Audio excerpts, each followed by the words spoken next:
everyone, and welcome to another episode of Turn Left. I am your host, Indiana's own Dana Black, coming to you live, yes, all the way live from Black Pearl Studios, where we talk about Indiana politics from the left side of things.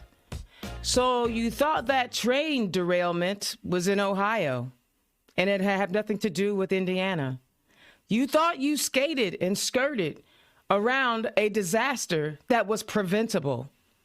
You thought, Indiana, that you were wiping your brow because you recognize how close New Palestine, Ohio is to the border of Indiana with all that toxic waste and those toxic chemicals that are causing respiratory issues and coughing fits and red eyes and all the things that are happening to rural Ohio. You thought you were safe. Turns out you are not. Remember how I always tell y'all I love my state and I talk about all the things that I love about it. I talk about, how Lake Michigan looks really beautiful and how if you drive down in Switzerland County right when the sun is setting, you'll get this amazing view of the sun setting over the Ohio River. Talk about being in Brown County and hanging out and getting a cabin and how wonderful and peaceful it is, or just hanging out downtown Indianapolis and there's just so many things to do, so many conventions that are happening. And I tell y'all, I love Indiana. And the thing of it is, I just wish people would stop treating it like a trash can. I've been saying that for years. And here is a prime example of people using Indiana like a trash can. So the landfill folks had a meeting this week, and the meeting was hosted by Heritage Environmental Services, which operates a licensed hazardous waste landfill in rural Putnam County between the small communities of Rochdale and Russellville. The facility is about 40 miles west of Indianapolis, was selected by the U.S. Environment Protection Agency to receive some of the hazardous material from the February 3rd train derailment in East Palestine, Ohio. Trucks hauling the toxic material began arriving at the landfill on Tuesday, despite concerns expressed by Governor Holcomb and Mike Braun. Okay, so they a broke clock is right twice a day. That's all I'm saying. One major concern was the possibility toxic chemicals from the landfill will leak into the groundwater and nearby Big Raccoon Creek.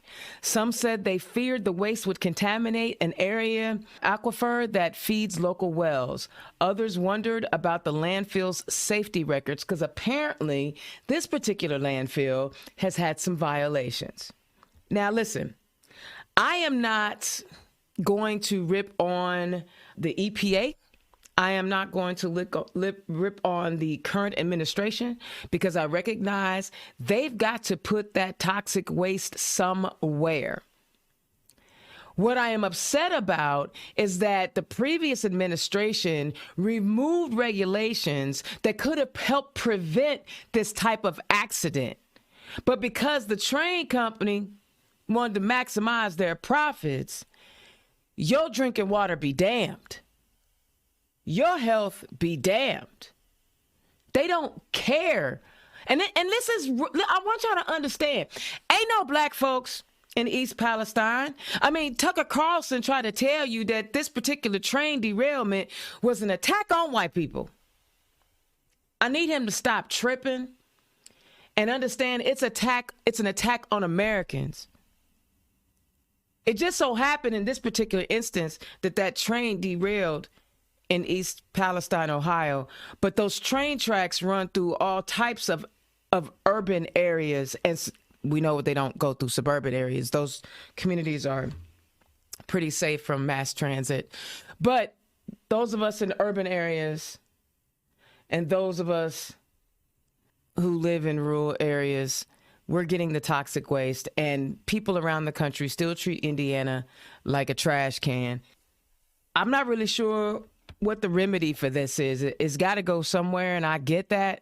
But why? When we have more coal ash pits than anybody else, we have more super polluters than anybody else, we have some of the worst air quality, we have some of the worst water quality, we have lead pipes all over. We have so many things that are infrastructurally wrong with Indiana. Why do we have to add one more thing on top of it? I'm just saying. So maybe those folks in rural Ohio and those in rural Indiana who live by the landfill will stop voting against their interests and their livelihood and their lives, because these folks will kill you for $1 and do not even care about it. I need you to understand.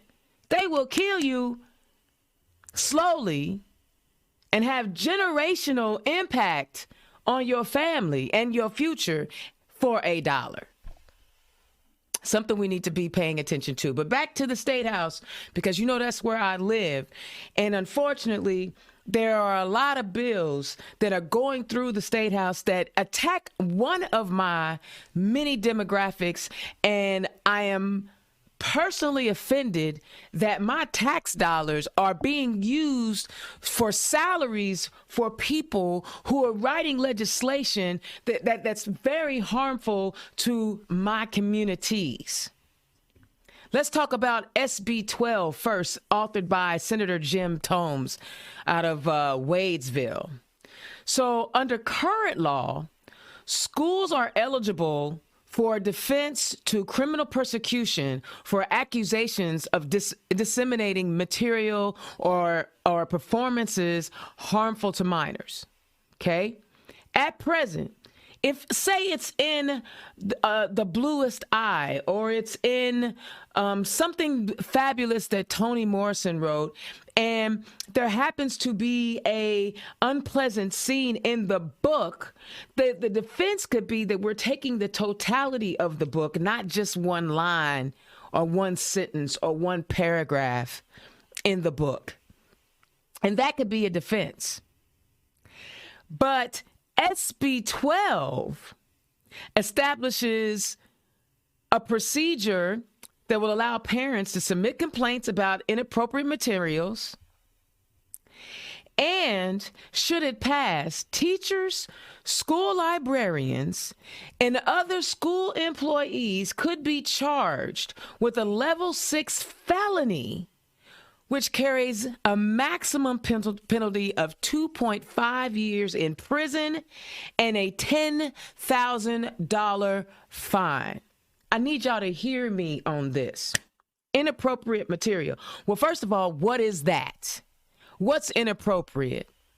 I think it's inappropriate that I learn more about Greek mythology than I do African American history.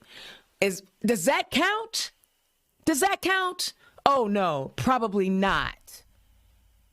So what the language in the bill is very vague. Now, they did say, they gave 2 points for the allegations: the dissemination of materials harmful to minors and a performance harmful to minors.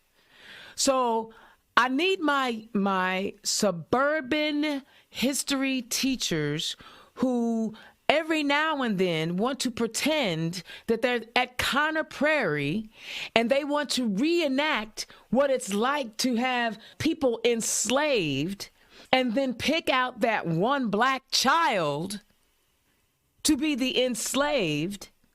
I'm going to need you to understand that's inappropriate to me. I don't want to hear it.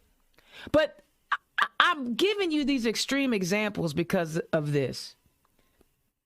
First of all, it's in a library, and what better way for a kid to get a nuanced view of the material than being in a place where there are educators? Obviously, something that a lot of our legislators didn't have, okay?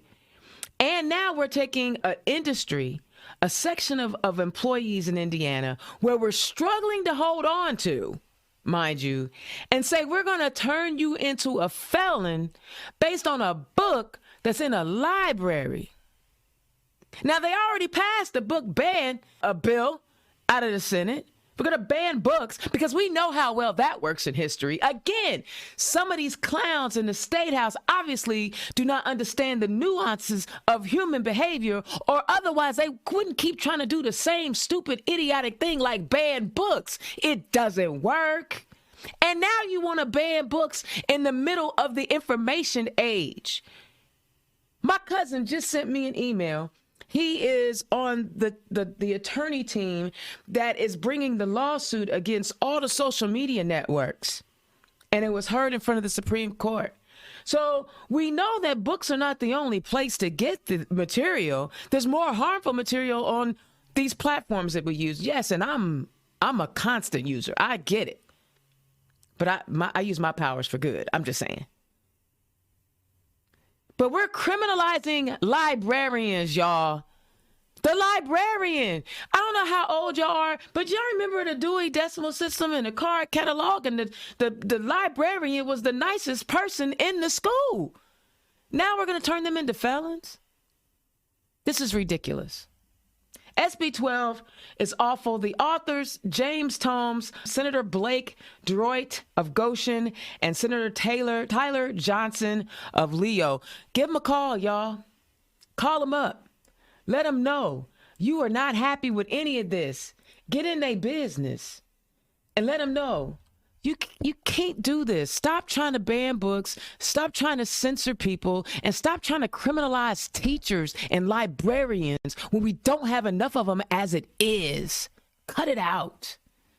And finally, because I want to get to my guest tonight, because I know he feels like I feel about a lot of things. SB 350. So let me give you a little backstory.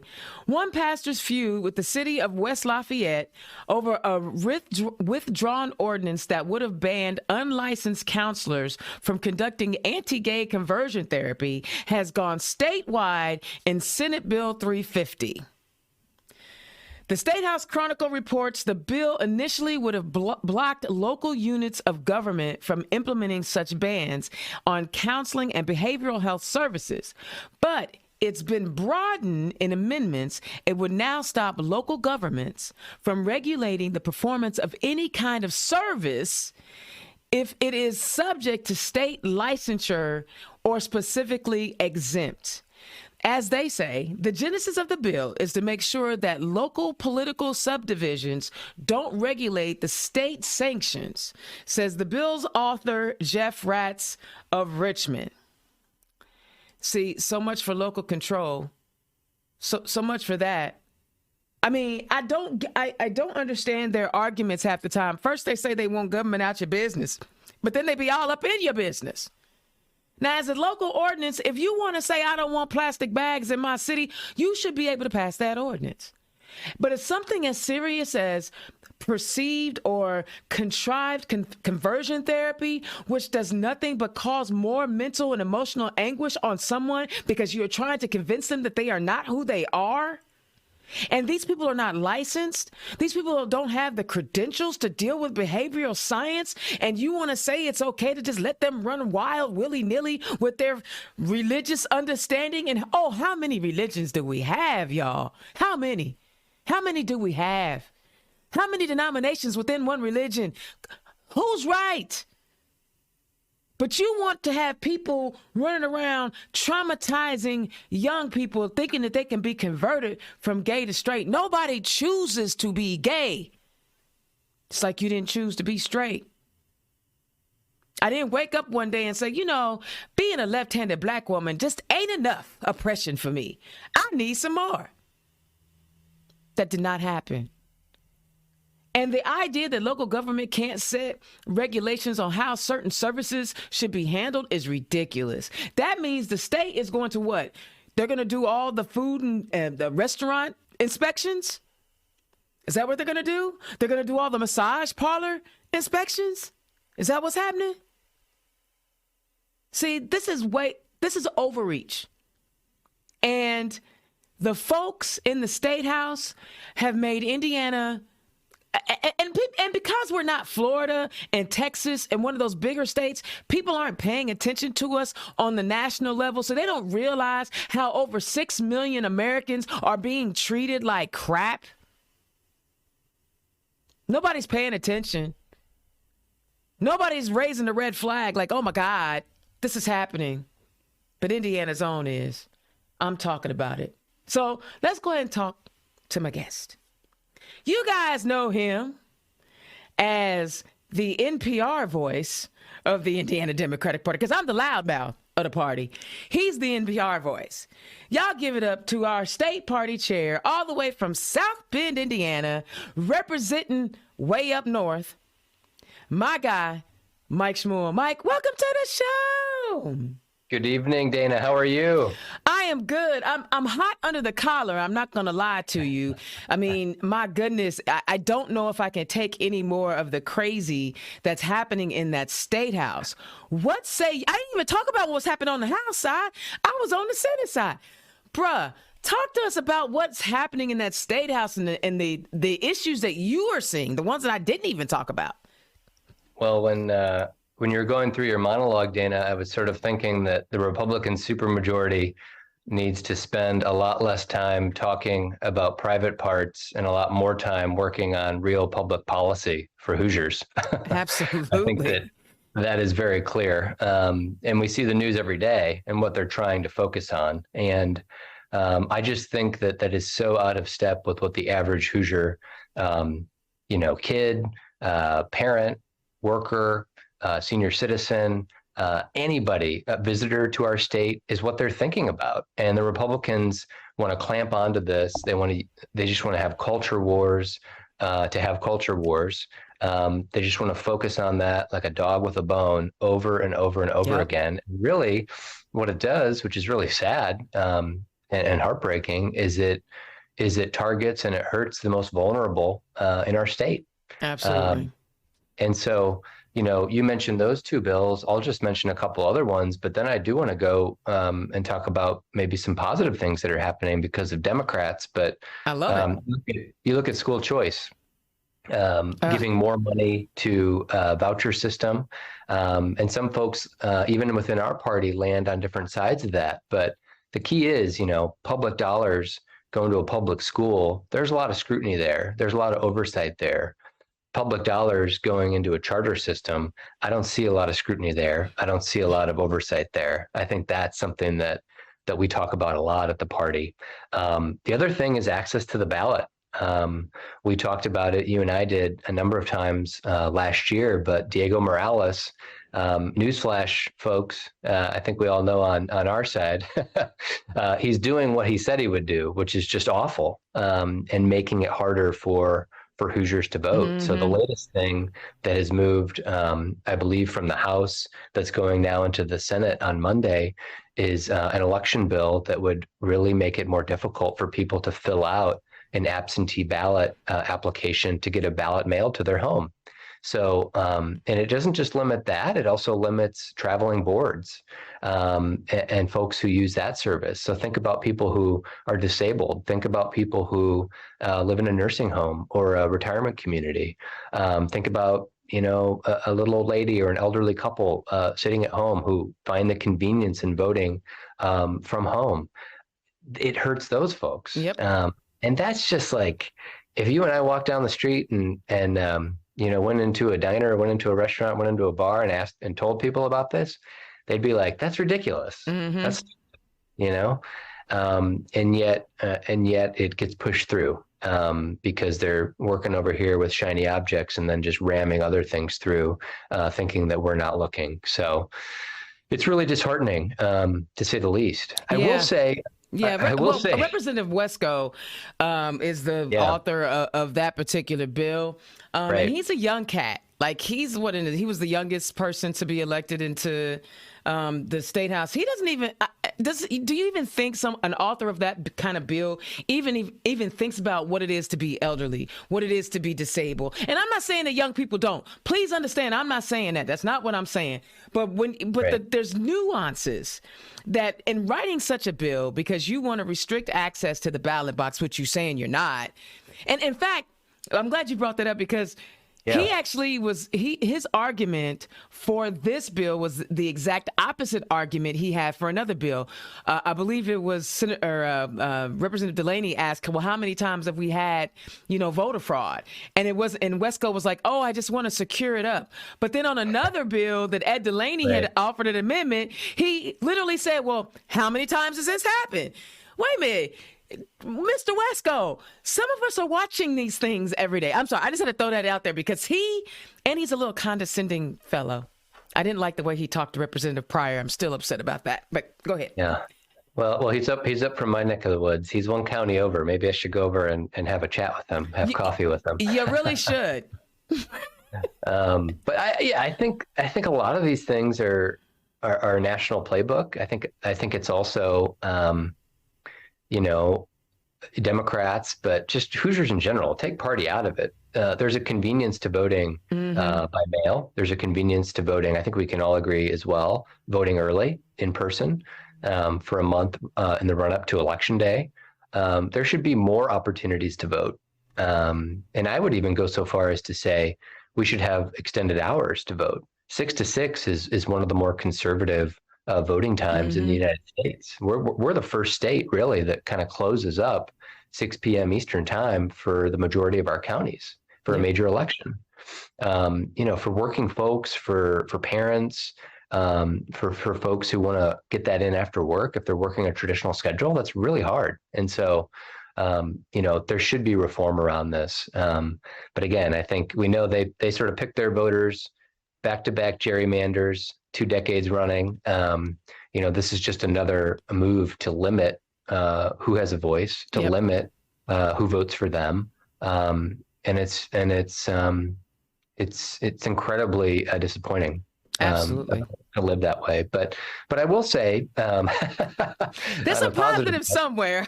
We're Democrats. We have to be positive. We have to be hopeful. The Democrats are delivering. I mean, nationally and even in the state house, even with the supermajority. And so I think one of the biggest headlines today, Dana, is the price of insulin. Yes, go Lily. Being capped. And so this was obviously something that came out of the Inflation Reduction Act that President Biden signed last year. But today and yesterday, it's become huge news in the Hoosier State because Eli Lilly has agreed to do that with their product. And so I looked at a fact sheet that I just got a little bit ago that breaks this down into by state. Indiana is pretty high when it comes to adults over 18 with diabetes. It's like 11.2% of our population. That's 600,000 Hoosiers, that will be impacted by this. That's real life changing and life helping policy. And Democrats did that. Joe Biden did that. Andre Carson and Frank Mrvan did that. And I think that we need to shout that from the mountaintops. Absolutely. Republicans did not. Republicans did not support that. And so that's something that I think we all have to celebrate. And then you look at the State House, Maureen Bauer, who's my representative, shout out to Maureen Bauer. She's pushed through a bill that would help firefighters and their health. Earl Harris has made modifications to the 21st Century Scholars Program. Justin Moed has pushed through something that would help tenants' rights. During COVID, we all saw, evictions and people really struggling to make ends meet. Justin Moed has sponsored a bill on that front. Mitch Gore, a law enforcement official, pushing through a bill on modifications to machine guns. We know how deadly that those things are in American communities. And Shelley Yoder, shout out to Shelley Yoder, one of my former bosses. She's pushed a bill through on reverse contraception longer term through the Senate. And so, these are wins, and these are Democrats that are spearheading them in the State House. And so we should also acknowledge their work and celebrate their work. And I will say, Dana, before I toss it back to you, is we picked up one seat in the State House in November. Victoria Garcia Wilburn was added as well as Kyle up in Kyle Miller. Wayne. Yep. Kyle Miller up in Fort Wayne. We lost Terry Austin, unfortunately. But if we pick up just a few more state house seats, which I think we can in 2024, we can start to put in what I like to call kind of speed bumps in those committees. That when people are coming to committees with some of these wacky, out of the mainstream ideas, that there's an additional Democrat on some of these committees, and we can start to say, you know what, that's just not what people are talking about. We're not going to vote this through to the full body, and that's, I think, where we can really start to leverage, more meaningful change in Indiana. I agree with you 100% because one of the things when I was watching the testimony against SB 480, that was the basically taking away parental rights on medical decisions for your trans children. Call it whatever you want, but that's what it does. And then I also there was another one. There's so many of them out there, but I watched the energy. I didn't get to go to the State House because I got a day job, but I watched the energy and I saw how worked up folks are about these bills. And the one thing that I said is, I get it. We're supposed to show up at the State House. Yes, we are. But man, if we had that same energy in May and in November, we could really prevent us having to come and I'm not even going to say to storm the Capitol because that's not what we do. We don't storm capitals. That's the other side. We peacefully protest very loudly. But one of the things that they don't really understand is why the party? What do I need to do? I mean, how do we make this happen? There's no way possible that the state party could take care of every candidate that is on the ballot. That is just logistically, financially impossible. And some people have this misconception that if I run for office or I get involved, that the state party is going to swoop down like Superman and save my campaign, and they're going to give me let's outline for folks, because you mentioned 2024, we could pick up some seats. I talked about how we need to get the energy in May and November, but talk about the function of the state party in all of this, because I don't think people really understand. Sure. No, it's a great question, Dana. And I will say that very regularly candidates file for office and then they call me or email me or text me and say, all right, where's all my money so I can win? Unfortunately, that's not how it works. But what the analogy that I use is something that I'll borrow from a friend of mine, and folks listening and tuning in might know his name, but it's Ben Wickler. He's the chair of Wisconsin, and he's a very, very respected chair around the country. And obviously, Wisconsin is a Midwestern state. They have a governor, Tony Evers. They have a split Senate. They're a presidential battleground. Right now, they have a state Supreme Court race that's going on right now. And so they have a lot of resources, but he uses a great analogy, which I love, which is state parties build the road, but candidates are responsible for driving their cars on it. There you go. And so, my little light went out here. Give me 1 second. It's all good. At least, at least you're not like me. If you was extra melanated like me, all they'd be seeing is teeth right now. That's all I'm saying. No, it's all good.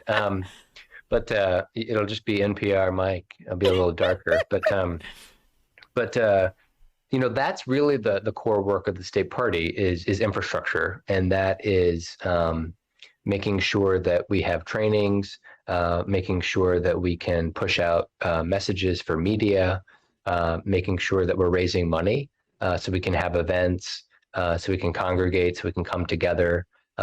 A lot of it is built around conventions, things like that are really essential for nominating things per Indiana state law. So we had our convention last year, obviously, where we nominated an all-woman ticket for the first time for state offices in Indiana history, which is really cool.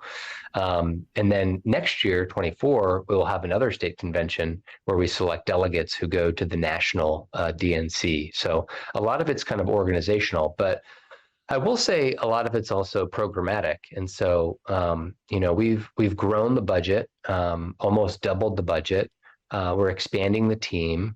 We're hiring as well. So folks want to go on indems.org and check out any of the available opportunities. Please, check out that website and log on and apply. We want to grow our team. To give you an example, we have about 8 staff right now, Dana. A state like Wisconsin, they just finished their election. I think they have 70 or 80 right now. And Wow. that is after the election. So, it's a very large operation. And so, we're a little more modest as Hoosiers, but we're building ourselves up to get stronger. And programmatically, I'd say 2 major things are on my radar for, well, really 3 for this, and then I'm going to keep going. But there's really probably 3 that are on the radar for this year. One is year-round organizing. That's something that state parties do really effectively across the country, bigger states. And so we have a regional organizer in Northern Indiana and Central Indiana. We're hiring for Southern Indiana. And those are folks that'll work with county parties, work with activists, work with candidates, recruit volunteers, help with voter registration. And they'll do that all year round, not just close to the election. So, that's really exciting. The other thing is more resources for county parties. And so I've really appealed to the DNC and I've appealed to other places to see if we can do some things that beef up kind of rural America and rural counties in Indiana. So people don't feel like they're kind of the lone Democrat Right. in their town. And I also think that we got to be smart about that. I don't think it can be like, big national message and all that stuff that's coming in kind of right on their head all the time, because that's what they're hearing all the time. All the time. Trump and anger and just the us versus them nature of our politics in this day and age. So that's number 2, is really doing that with trainings and things like that in every congressional district in Indiana, which leads me to the third thing, which is really cool. And I think we can talk about this as well, is this year focusing on the local races. This is the municipal year for Indiana. So cities and towns, mayors, city council, clerk treasurers, all those races. Really great races for us to make inroads with voters, because you can't gerrymander a city. Right? Well, you can if you're Indianapolis. Well, you can gerrymander city council districts, but maybe not for mayor or Not for mayor, yeah. You can annex, but you got to be obviously in office to do that. But what I'm getting at there is these are local races, local issues, local people. It's a little bit more community first as it is party first. And so I think that it's a really good opportunity for our party to have really good conversations with Hoosier voters.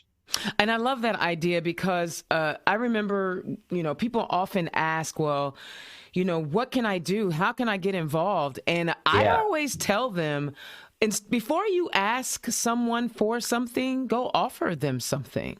Go turn yourself into a servant. Find out what they need. Ask them, what do you need from me? And then provide it once you get the answer, if you are able to. And typically it's not really extraordinary. A lot of times they just want some information on how to solve a problem. And if you could just point them in the right direction and you start to build those relationships. I mean, guys, people think that you got to have like this 18-point plan. No, just go talk to your freaking neighbor. Like I get frustrated when I drive to a rural town in Indiana, which I love doing. The frustration isn't going there. The frustration is that you've asked me to go to a county where I am going to increase the minority population by 100%. I show up and I'm confident in showing up in this town, but you're afraid to go talk to your neighbor. Yeah. I take issue with that because it's like, how would you ever get them to see the good work that we're doing if you don't actually talk to them? And I don't just mean the people that look like you. That I go into some communities and there's a much bigger Hispanic population than they think, and they haven't invited them to a meeting. They haven't invited them to a cookout or nothing. Right. And you got to do those things. Big time. And for folks who folks who tell me or say, oh, Democrats can never win in these places, and it's overlooked, it's flyover country, all that kind of stuff. I mean, there are examples that refute that and push back against that narrative. I mean, you and I probably both know Clint Lamb, Dana, who's the mayor of Sullivan, Indiana. Clint is not running for reelection. That saddens me. He's finishing up his third term. Clint is awesome, and he's been a great mayor, hometown boy. He's a Democrat. And just to give you a sense of the stark percentages there, he wins re-election as mayor, really, really high percentages, 70s or 80s. And then you fast forward to a presidential year, Donald Trump has won Sullivan by those same percentages. Wow. So there is a big chunk of voters in the city that are voting for both of them, and for different reasons. And so, he is a great public servant and somebody who is constantly just communicating with people in his city, and that's true public service is that kind of communication where it's not just I'm running for this and here's what you should do and you should vote for me. It's a two-way street. It's a dialogue, and he's built a really great partnership with the community there. Yeah, and I'm really sad that he's stepping away, but I understand he's got, he can't do it. I guess he can't do it forever, but he really could. But I guess he can't, but he really could. And one of the things, I was with him. I'm not sure if it was an AIM conference or something with Nicole. I don't think it was a party thing, but I was doing something with Nicole, and we were talking to these mayors these Democratic mayors in red places. And they said, one of the things that we need to do is stop placating the boogeyman, right? Because that's what they're looking for, the boogeyman. And so we sometimes dive headlong into the whatever that boogeyman is. And his thing was, if we just stick to the issues, if we just stick to what people really need to improve their lives, which is, even I ain't gonna lie, I'm trying to get people to watch the show, so I'm gonna talk about the hot topics, right? But when you're down there in the local level, talk about those potholes, talk about the infrastructure, talk about, where the school bus drops the kid off at. I mean, all of that stuff. Big time. And I'll say even these are wins that we had in November that are kind of overlooked because we're so focused on maybe Congress and Senate and the bigger races. But there were two Democratic, at least to my knowledge, Democratic pickups in sheriff races in Indiana, and places that you might not think. So Tipton County, which is just north of Hamilton County, has a Democratic sheriff, Matt Tebby, who won his election in November. And then Noah Robinson is the new sheriff of Vanderburgh County, where Evansville is. Nice. And he ran a great campaign. But they join some other Democratic sheriffs that are out there. My sheriff here in St. Joseph County is a Democrat. Jerry Gooden is the sheriff in Scott County, and he's been back-to-back Indiana Sheriff of the Year. And so, these are Democrats who, are obviously law enforcement professionals, but are also proud Democrats. And they have won. They figured out ways to win, and it's community focused, and it's conversation focused, and it's focused on trust. Absolutely. And I'm gonna touch on something that's always very sensitive, and that's the race issue, because I know that I've heard it over and over again that some of our white brothers and sisters are feeling under attack. I need them to stop. But anyway, they are feeling some kind of way. But I like to remind my white brothers and sisters, I know y'all sometimes think that people of color are taking over, but Black folks are only 9% of the whole state. We're not, okay?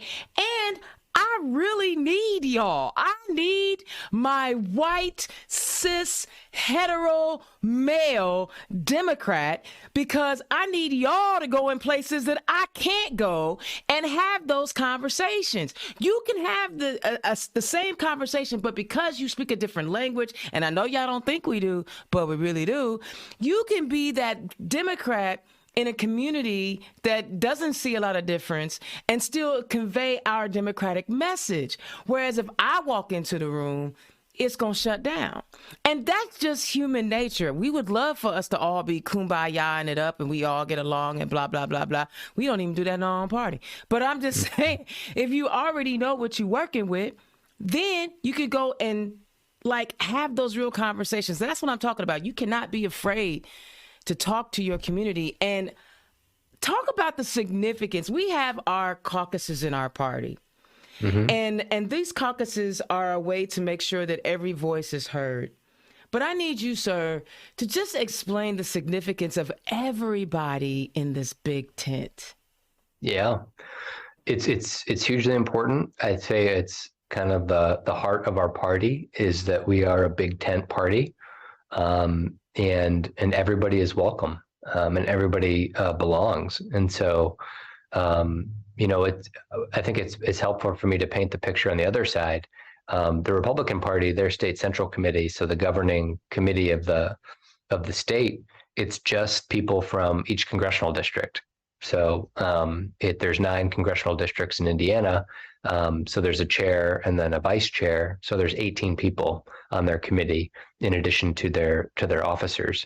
Our committee is a lot bigger, probably twice as big. And we have caucuses that we've built up over the years to represent large segments of Hoosiers. And so just to rattle some of them off, we have IDAC, African American Caucus. We have Latino Caucus. We have IYD, so Indiana Young Democrats. We have Labor Caucus for organized labor and working Hoosiers. We have Stonewall for LGBTQ plus Hoosiers. And then a couple things that I'm really proud of, actually, being chair, is we've added 2 caucuses to our 2 voting caucuses to our body. So in the last sort of year and a half, we've added the College Democrats of Indiana to our state central committee. College voters are really important. College students in general, we want them to stay in Indiana. Yes. And help our state. And then the last one that just was passed in December of last year is the Women's Caucus.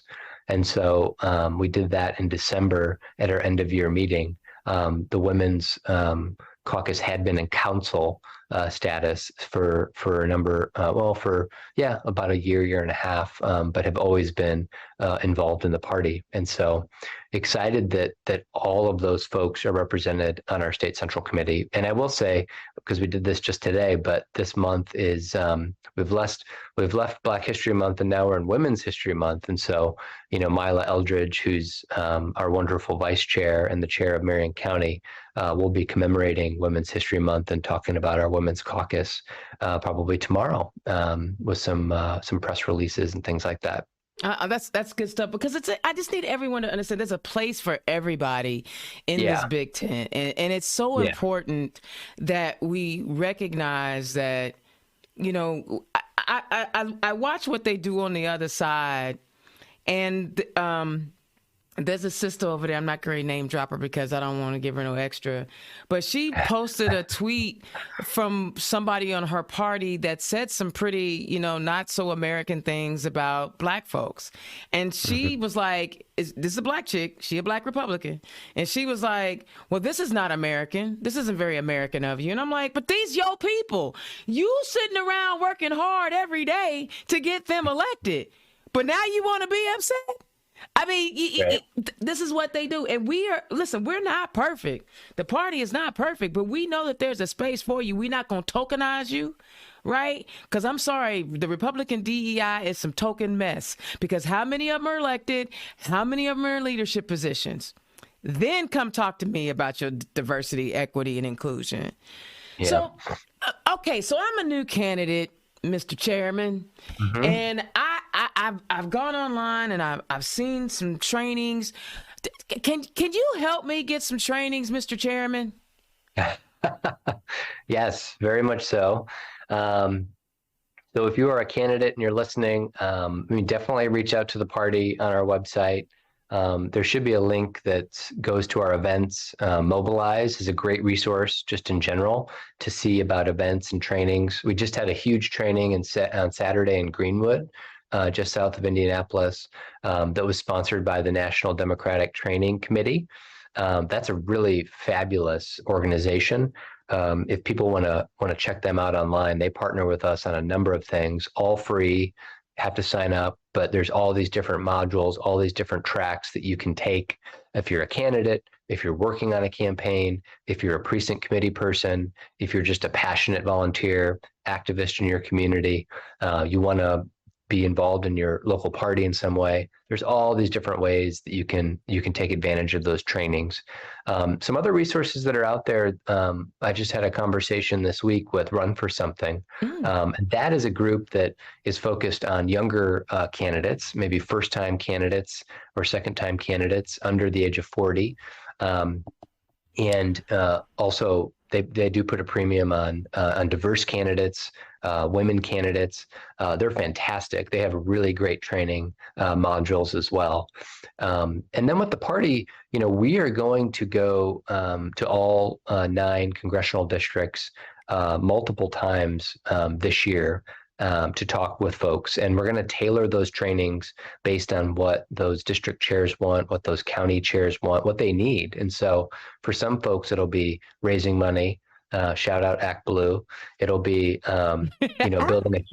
building a campaign plan, building a field plan, voter outreach, social media, data and tracking, using the van, using Vote Builder. That's one of the biggest resources that the party can provide and update for campaigns. So voter lists, who's registered. We lowered the cost of van. So all across the state, candidates that are running for local office, van is going to be significantly cheaper for candidates, because I think that just more people doing engagement, more people doing politics equals more data, better party. Absolutely. And so we want more people to use those resources. So the training is sort of like we're going to be on the road. I think Drew Anderson and the crew. During my first year plus as chair, we did 160 media events, getting out of COVID, 70 counties all around the state to talk with folks, introduce our statewide, talk about Democratic policies. This is the year where I think we have the 2 tracks. One is we're training, we're coming to your community to talk with you, to help build up your party, build up your skill set. And then number 2, we're focusing on those municipal races. We're focusing on cities and towns across Indiana. I love that. And I obviously need to sit down and talk to you and find out how I, as the Act Blue rep, can get on your schedule. Absolutely. And Act Blue is amazing. It's easy to use. Yes. But we have some amazing tools, but this is not for that. I got to keep them separate. And by the and usually I have to do like a disclaimer when I'm interviewing candidates, like, I'm not endorsing, because everybody's on the platform, but I can talk to you and be just like 100 with you, because ain't but one party. Oh, yeah. Okay. And so I know that you have a schedule of things coming up, just so that we make sure that we get that in there. Talk about some things that are coming up relatively soon, because I know candidates are like I said, we're in the midpoint between now and the primary. Talk about where you're going to be. So just looking ahead here. So we will have a 4th district training. So the 4th congressional district really stretches from sort of Boone County up kind of north. And so the center part of that district is really Tippecanoe County, so West Lafayette. So we're going to have a 4th district training on March 18th, which is the day after St. Patrick's Day, for those who celebrate. Right. The next weekend, tentatively, we have March 25th, which is the 3rd district training. The chair in the 3rd district, Christine Bohm. I'll be there for that one. We're putting that together. So that's the 25th. Yep. And then I got a few other things. I mean, I'll be down in Madison County for their dinner. Fort Wayne next week for their dinner. So we're cruising around the state, but those are the next two trainings that we have this month, Dana. I love it. Okay. So now I'm going to turn the tables a little bit because, you know, people like to know who's leading them. You know what I'm saying? We're going to do like a little fireside chat for just a second. Because you hit some stuff. Okay. So you've had the 2022 election under your belt. 2021 was kind of a rebuilding year, and it was just kind of get your feet wet, and all that good stuff. But 2022, you had under your belt. What are the biggest surprises that you found out being the chair of the party? Oh, that's a good question. Biggest surprises. Let's see. I think two things. They are kind of connected in a weird way. I mean, number one is 2022. I mean, obviously I think a number of us wish the results were better. Sure. I think that we sort of held the line in what we had. Frank Morvan winning was really big. Huge. Picking up a seat in the state house with a little bit more room to grow next cycle is also, I think, to be celebrated. I don't think people realize that we're one of the few states in the Midwest that I mean, it was one seat, but we'll take the one seat, right? That's important symbolically.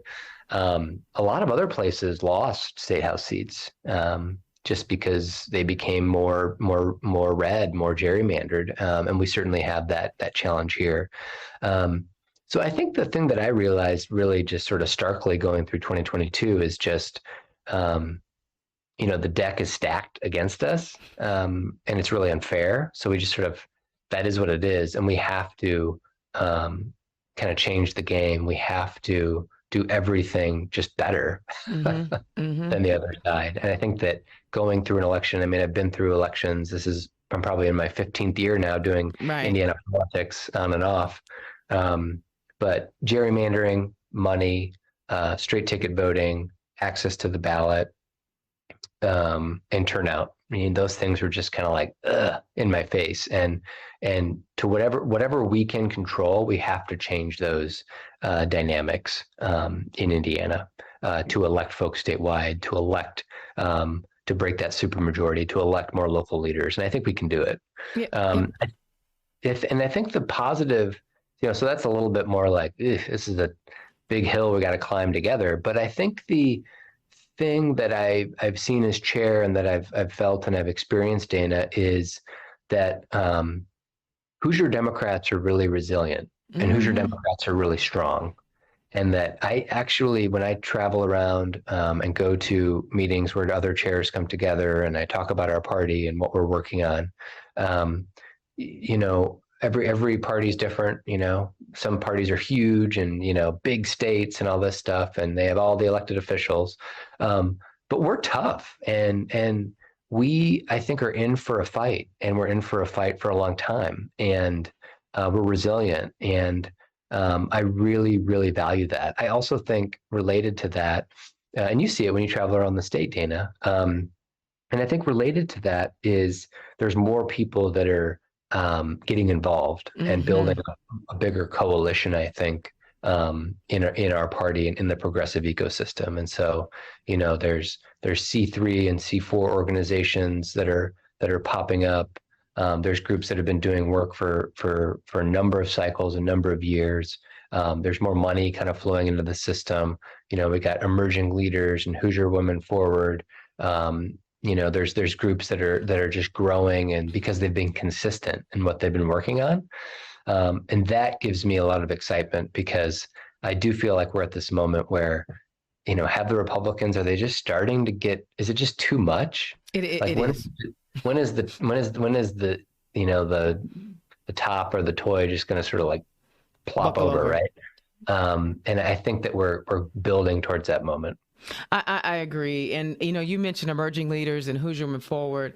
I know the leadership over at Stonewall, we're eyeing. Yeah. We're eyeing Stonewall's great. something. Well, we're eyeing something very similar because even in the LGBTQ plus community, yes, we could do the women's training, and yes, we could do the young people's training, but there's something special about, the LGBTQ plus community because we can be accepted in all communities and we can be shunned in all communities.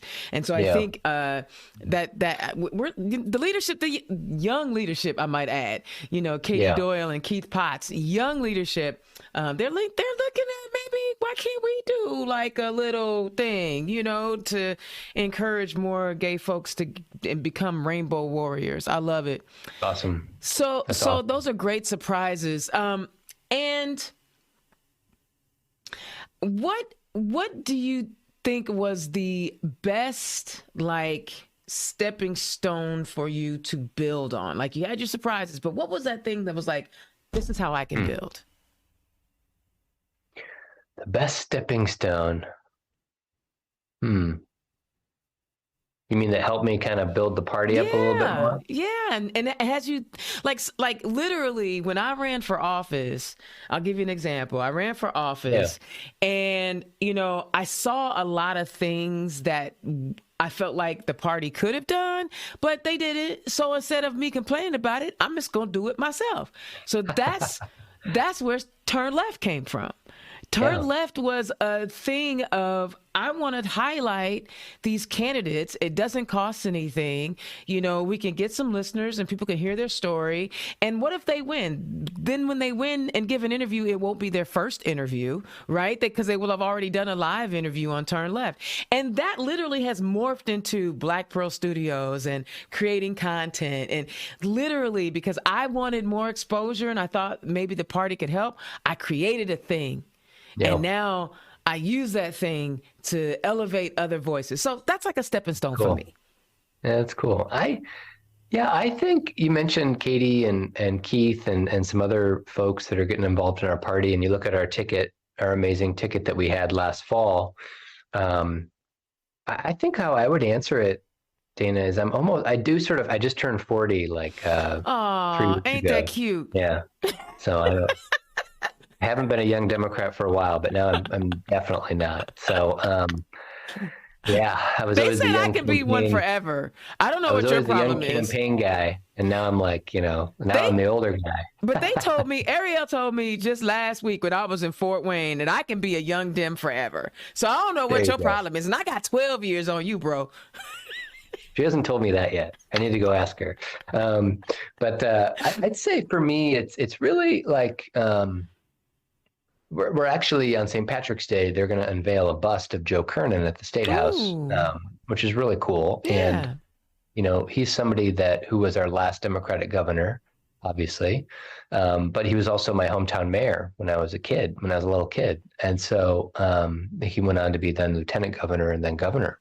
And so I sort of feel like in this position that I've sort of been between.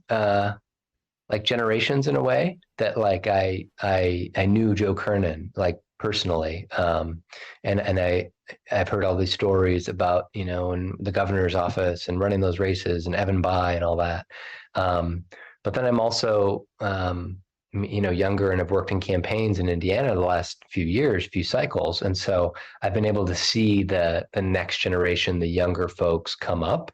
And just become more involved. And so that's running for office, that's working on campaigns, that's working at the party, that's working for your local county party, that's running for precinct committee. All these people are getting involved in different ways. And that to me, at the end of the day, if I've had a really tough day, that's I think what keeps me going, is that those are the folks who are just going to keep Indiana moving forward. And they will be elected to offices. They will have, the power to change people's lives for the better. And so that's, I think it's not really a stepping stone, but it's sort of like I like it. It's sort of like I'm a bridge, or I feel like I'm in the middle. Yeah, no. That's like the perfect way to end the show, because our really hour exciting. is up already. Because I know we got some old Dems that have been, working in their local party for decades, right? Yeah. Since the 60s. And I can talk with them. And then my next conversation can be somebody who wants to be an intern for the party for the summer. Yeah.